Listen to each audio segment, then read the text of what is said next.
Willkommen zum Retro Newsflash. Kurz und knackig. News aus der Szene vom C64 und Amiga.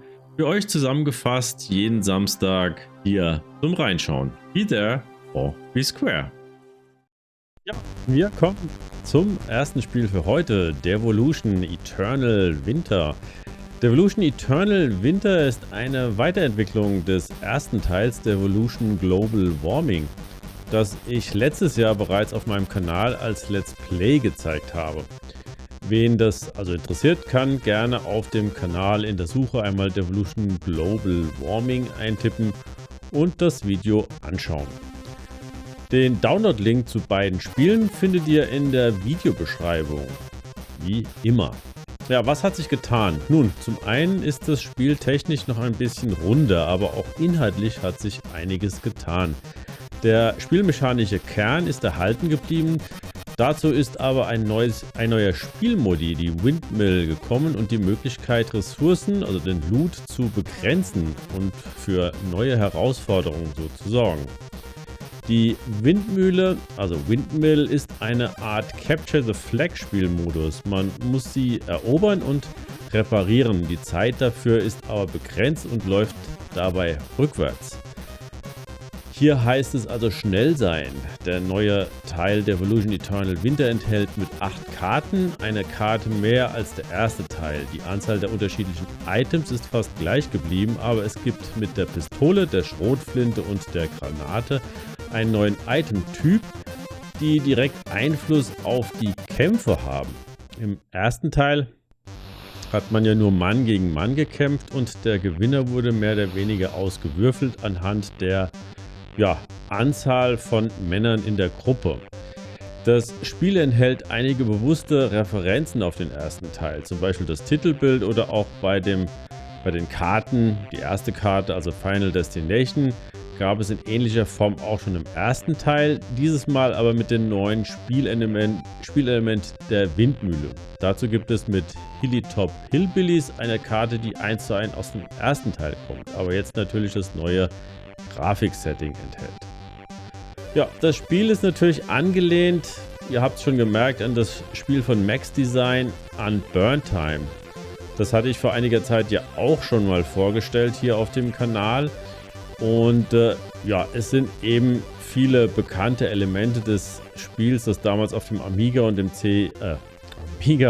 PC erschienen ist, natürlich vorhanden. Die C64-Version ist eben in Anlehnung an dieses Spiel mit den Restriktionen, die eben der C64 mit sich bringt. Trotzdem sind beide Spiele auf jeden Fall mal einen Blick wert. Wer also solche Spiele mag, der sollte hier auf jeden Fall in der Videobeschreibung den Download oder den Link anklicken und das Spiel herunterladen. Beide Spiele sind kostenlos, sodass ihr also auch hier direkt loslegen könnt und Spaß haben könnt. Ich wünsche euch viel Spaß. Ja, der Denise-Emulator, den kennen ja vielleicht einige von euch schon. Den gibt es mittlerweile in der Version 2.5. Ja, Denise ist ein zyklusgenauer und plattformunabhängiger Emulator, der seit der Version 2.0 neben einem C64 auch einen Amiga 500 und Amiga 1000 emulieren kann. Hierfür werden natürlich die Kickstart-ROMs separat benötigt und sind nicht Teil des Download-Pakets. Denise ist plattformübergreifend für Windows, Mac OS ab Versionsnummer 10.9 und Linux Ubuntu verfügbar. Wer von euch eventuell die Amiga Future liest und abonniert hat, kann in der neuen Ausgabe einen Artikel von mir zum Denise-Emulator lesen. Ich habe mit dem Entwickler ein paar Worte gewechselt und ihm nach den Eigenschaften sowie seiner Motivation gefragt, den Emulator zu entwickeln. Wie gesagt, der Emulator ist sowohl für C64-Nutzer als auch für Amiga-Nutzer interessant. Er bietet einige interessante Aspekte, die andere Emulatoren vielleicht nicht so bieten. Die nun veröffentlichte Version 2.5 bietet also nun folgende Änderungen. Es werden 1581 Diskettenlaufwerke jetzt auch bedient, die Super CPU wurde hinzugefügt. Unterstützung von Super CPU plus RUE, zum Beispiel für Sonic the Hedgehog ohne Slowdowns. Option zur Erhöhung der DRAM-Zugriffe wurde hinzugefügt, also zum Beispiel beschleunigt von Wolf 3D. Unterstützung für Metal Dust Burst Loader, nur für die neueren CIAs. Final Chess Card wurde hinzugefügt, unterstützt Optionen zum Übertakten bis zu 115 MHz. Und ein Hinweis, aktuelle B-ROM Version 3.6 von IBM PC ISA Cartridge kann ebenfalls jetzt verwendet werden. Magic Death 2 wurde hinzugefügt. Ja, SNK vs Capcom Stronger Edition zum Beispiel. EasyCalc und Hyperbasic wurden also hinzugefügt. Stardos Supercard Plus wurde hinzugefügt. Ein 4- und 8-Spieler-Adapter für den C64 wurde hinzugefügt. Und die Option zum Umschalten des 1541C Spur 0 Sensors wurde hinzugefügt. Für Linux ein Flatpak erstellt, für Linux verbesserte Erkennung von Bluetooth-Controllern und für Windows die Unterstützung von USB-Adaptern für DB9 Retro-Joysticks. Ein zusätzliches Soundprofil für C64 wurde hinzugefügt, um zwischen 5,25 und 3,5 Zoll Laufwerken zu unterscheiden. Die Konfigurationen werden in einer Baumansicht angezeigt, um Unterordner zu unterstützen. Das Reset-Code wurde aktualisiert und der Mausanzeiger wird nach 2 Sekunden Inaktivität ausgeblendet und wird wieder sichtbar, wenn er bewegt wird.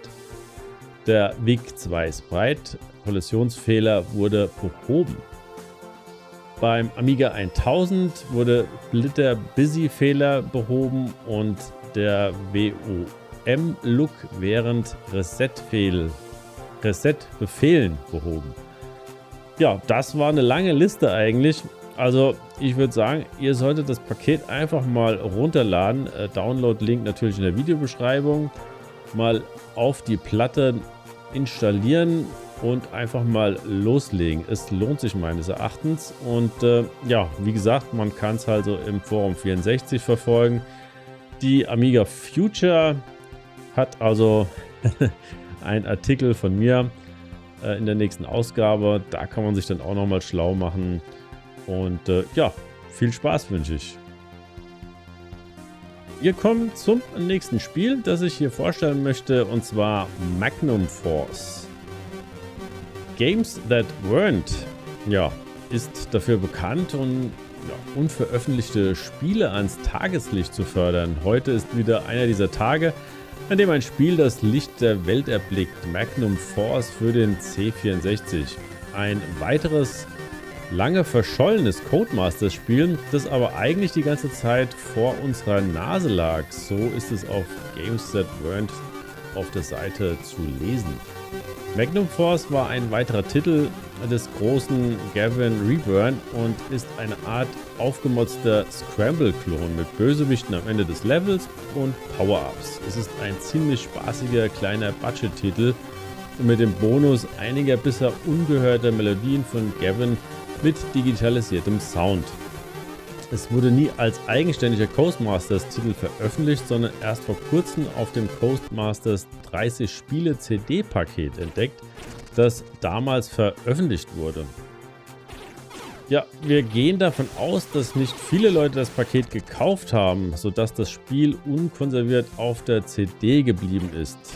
Richard Baileys wies in dem Lemon 64 Foren darauf hin, dass jemand das CD-Paket überprüft hatte, das das Spiel enthüllte, das niemand erkannte. Dank eines Dumps der CD auf archive.org von Encore 64 gelang es Tomcat von Nostalgia, das Spiel von der CD zu extrahieren und es in ein PRG zu konvertieren. Dieses wurde dann von Fungus von Nostalgia getestet, von Fehlern befreit und für eine spezielle Neuveröffentlichung im Februar 2025 aufgeräumt. Die Frage ist, warum wurde es nicht einzeln veröffentlicht, sondern nur auf dem CD30er Pack? Die Jungs von Games that Weren't vermuten, dass es eines der Spiele für den Spectrum und Amstrad war, das auch auf dem C64 erscheinen sollte, aber nicht veröffentlicht werden konnte und Codemasters nicht genügend Titel zur Verfügung standen, sodass sie Gavins Spiel, das sie zuvor fallen gelassen hatten, mit aufgenommen haben und auf die CD gepackt hatten. Aus irgendeinem Grund wird Magnum Force im Handbuch überhaupt nicht erwähnt. Ein weiteres kleines Rätsel, das es also noch zu lösen gilt. Wer sich das Spiel einmal ansehen will, kann dies jetzt tun. In der Videobeschreibung gibt es eben den Link zum Download.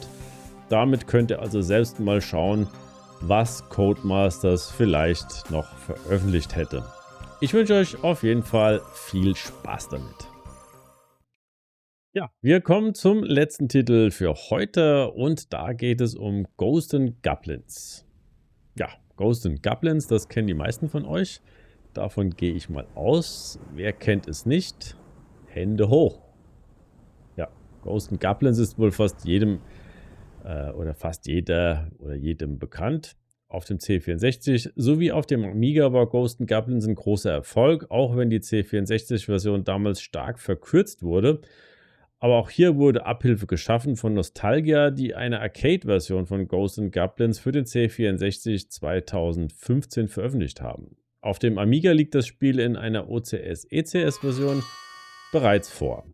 Der User Skyzu73 hat sich nun an eine AGA-Version für den Amiga gewagt und die erste Demo dazu veröffentlicht. Er schreibt selbst dazu: Meine Demo von Ghosts and Goblins für Commodore Amiga AGA ist nun für die Öffentlichkeit zugänglich. Ich möchte aber daran erinnern, dass dies eine Übung ist, die mir zunächst dazu dient, mehr über die Scorpion Engine zu lernen, die es praktisch jedem erlaubt, auch ohne Programmierkenntnisse etwas für unsere Commodore Amiga Community zu erstellen. Er ist weit davon entfernt, perfekt zu sein. Es enthält nur den ersten Level. Natürlich gibt es Bugs und eine gewisse Logik ist nur skizziert. Aber es kann eine Vorstellung davon geben, wie eine Konvertierung auf dem AGA-Chipsatz eine bemerkenswerte visuelle Wirkung im Vergleich zum klassischen OCS gebracht haben könnte. Das Spiel läuft auf dem Amiga 1200 ohne die Notwendigkeit von Fastram. Die Steuerung erfordert ein CD32-kompatibles Joypad und natürlich eine Festplatte, auf die man das Spiel kopieren kann. Es kann sein, dass ich von Zeit zu Zeit ein paar Änderungen vornehme. Dann werde ich diese Seite mit den entsprechenden Updates aktualisieren. Ja, wie geschrieben, es handelt sich nur um eine Demo von Level 1. Es ist ja nicht davon auszugehen, dass er das Spiel komplett überarbeitet und als vollständige Version entwickelt, aber wer sich hier mal einen Eindruck verschaffen möchte, sollte sich die Datei herunterladen, installieren und Spaß haben. Und wer weiß, wenn es genügend Leute fordern und ja, ihn dazu ermutigen, das Projekt bis zum Ende zu entwickeln, dann könnte am Ende vielleicht doch eine vollständige Version dabei herausspringen. Wer sich die C64 Arcade-Version mal ansehen will oder vergleichen möchte mit dem Original, der sollte auf meinen YouTube-Kanal gehen und sich dort das Video dazu mal ansehen, das ich gemacht habe, indem ich beide Versionen einmal gegenübergestellt habe. Ich wünsche euch auf jeden Fall viel Spaß dabei. Ja, das war es dann schon wieder für den Retro Newsflash Nummer 25.